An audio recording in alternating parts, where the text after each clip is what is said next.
The envelope was already open. Oh, oh fuck. I noticed it the moment I walked into my mother-in-law's kitchen. Sitting on the counter beside her coffee mug, torn neatly along the top. The way someone opens mail, they have every right to read. Except the name printed on the front was mine. My full name. My home address. I picked it up without saying anything. She was standing at the stove, stirring something, she didn't need to stir, her back to me, humming like nothing was wrong. The letter inside was from my bank. A refinancing notice. The kind that comes when someone has been making inquiries on your account. I set it back down, quietly, carefully, and I thought, so that's where we are now. My name is Maren. No, wait, let me start over, because that's not actually where this story begins. That moment in the kitchen was the confirmation. The beginning was 6 months earlier, at my own dining room table, when my husband's mother sat down across from me, folded her hands, and said, "Sweetheart, we've been thinking about your future. I'm 31. I'm a licensed occupational therapist. I've owned my house since I was 27, bought it with my own salary, my own savings, and a very aggressive budgeting spreadsheet I'm still a little proud of. I have a husband I thought I knew, and a mother-in-law who, it turned out, had been thinking about my future for a very long time, just not in any way I would have chosen for myself. My husband's name is not important right now. What matters is that when his mother spoke, he nodded. He always nodded. That should have been my first warning, years ago. Before the ring, before the mortgage, before I let them both get close enough to do what they eventually did. But love makes you generous with the benefit of the doubt. It makes you explain away the nods, the silences, the small moments where someone shows you exactly who they are, and you choose not to see it. I saw it eventually. That's the part they didn't plan for. His mother. I'll call her what everyone called her, which was simply Mom. Though she was never mine, had always had opinions about the house. It was too big for just the two of us. It was in the wrong part of town. The yard required too much maintenance. The kitchen needed updating, and didn't. I feel overwhelmed. Managing a property like this on top of a full-time job? She said all of it with such warmth, such apparent concern, that I spent the first 2 years of our marriage thinking she was just an anxious woman who loved her son and expressed it sideways. Some women are like that. I wanted to be charitable.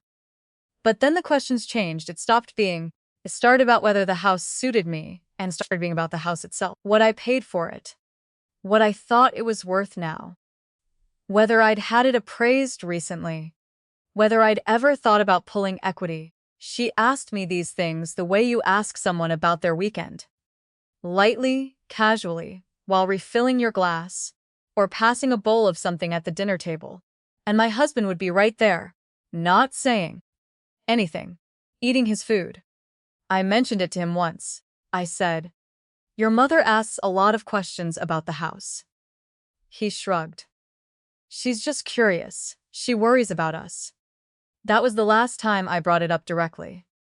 What I did instead, and I don't know exactly when I made this decision, only that at some point I made it, was start paying attention. Not reacting, not confronting, just watching. I'm good at observation. My work requires it.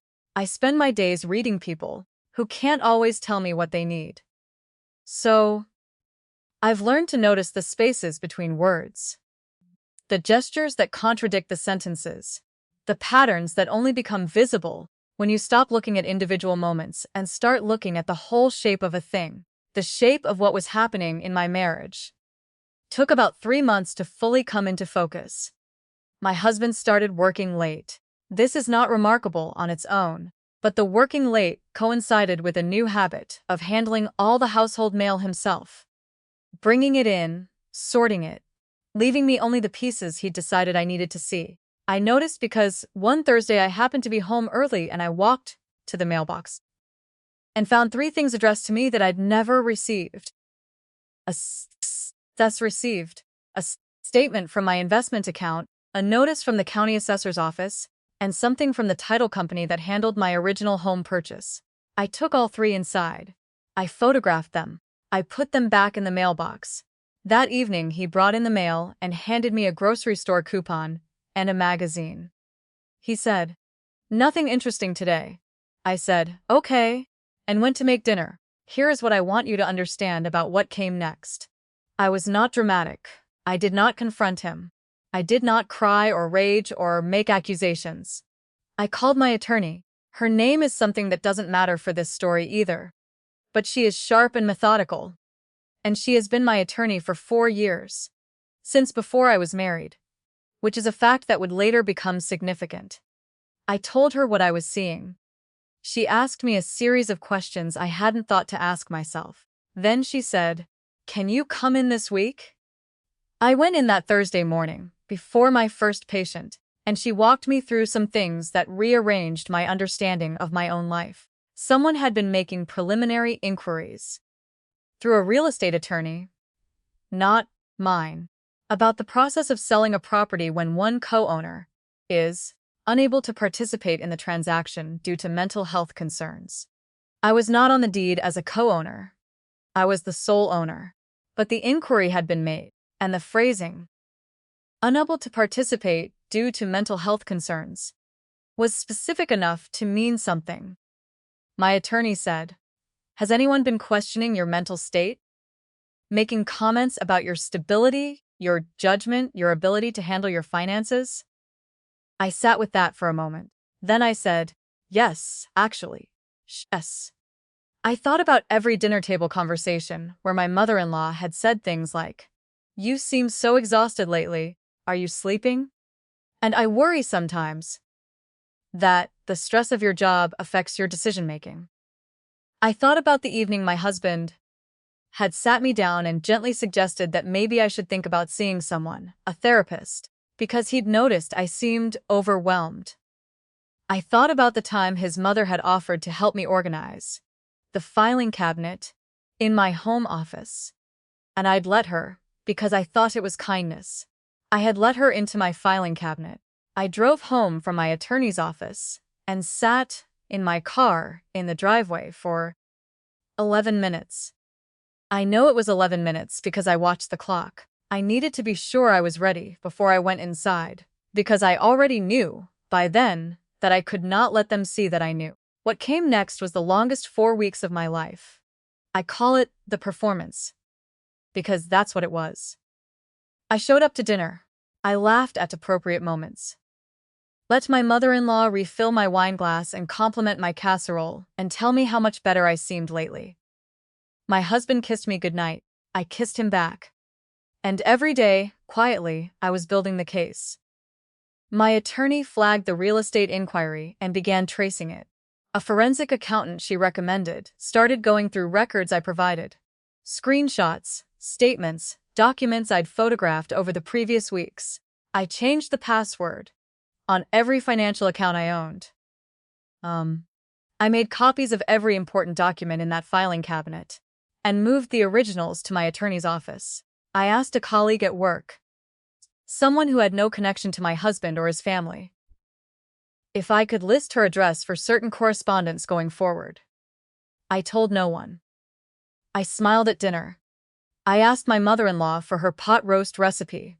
The thing that broke the silence happened on a Saturday morning. I'd told my husband I was going to the farmer's market.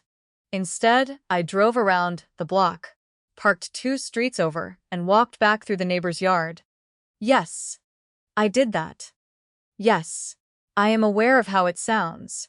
But I was right, and came in through the back gate, which I deliberately left unlocked the night before. Through the kitchen window, I heard them. My mother-in-law's voice first. "The notary is confirmed for Tuesday." Then my husband. "She won't figure it out before then.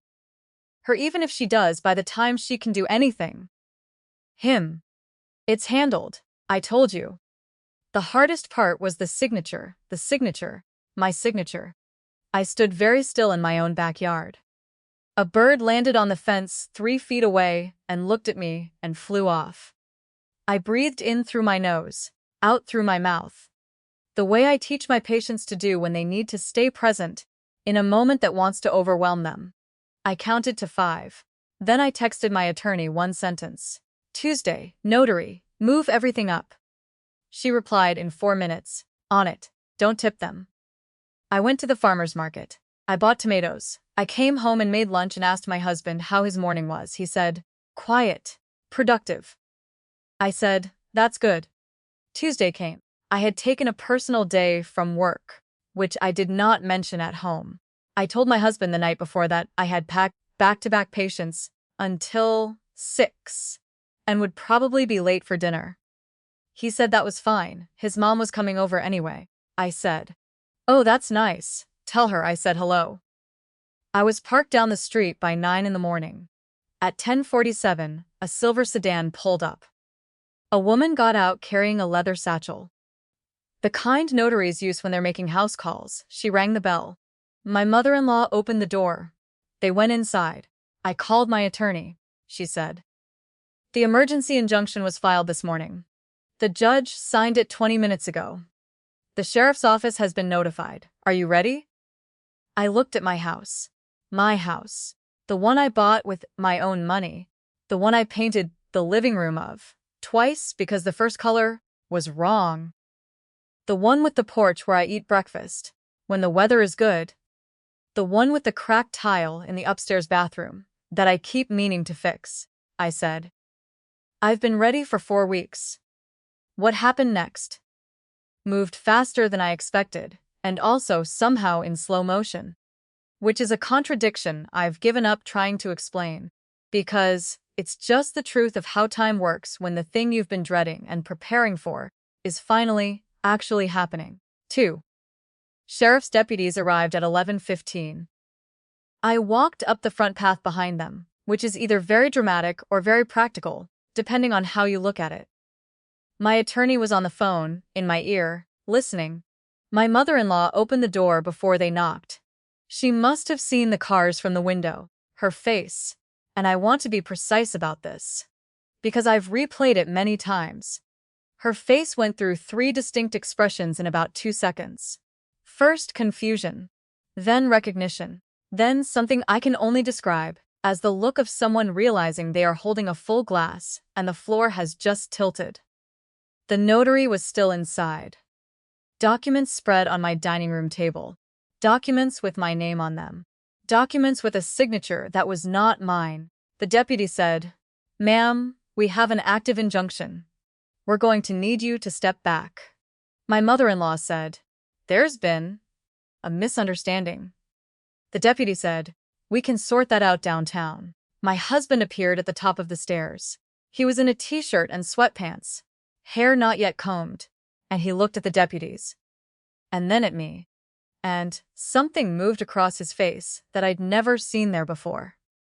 I think it might have been the first genuinely unguarded expression I'd seen from him in years. Underneath all of it, the explanations he was already constructing, the innocence he was already calculating how to perform, was something that looked a lot like the recognition that he had simply and completely underestimated me.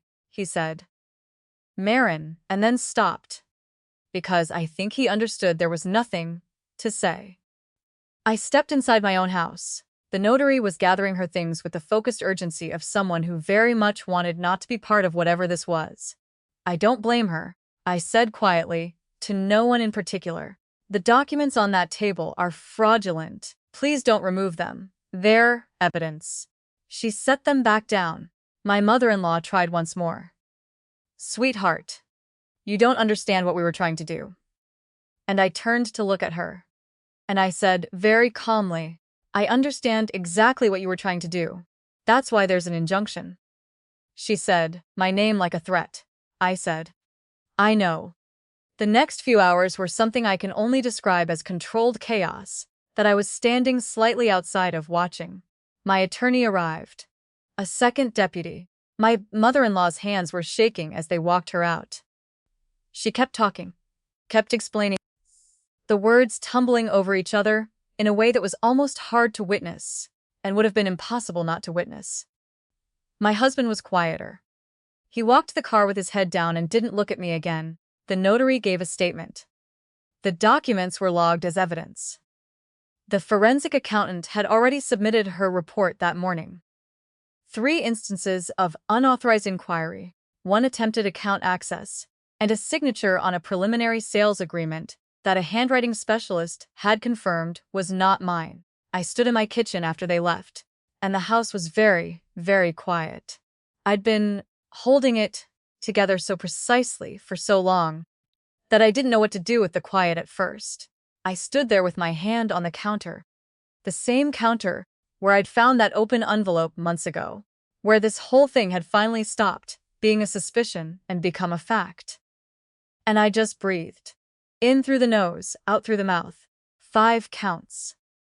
Then I called my best friend and said, "It's done. Can you bring wine?" She said, "I'll be there in 20 minutes."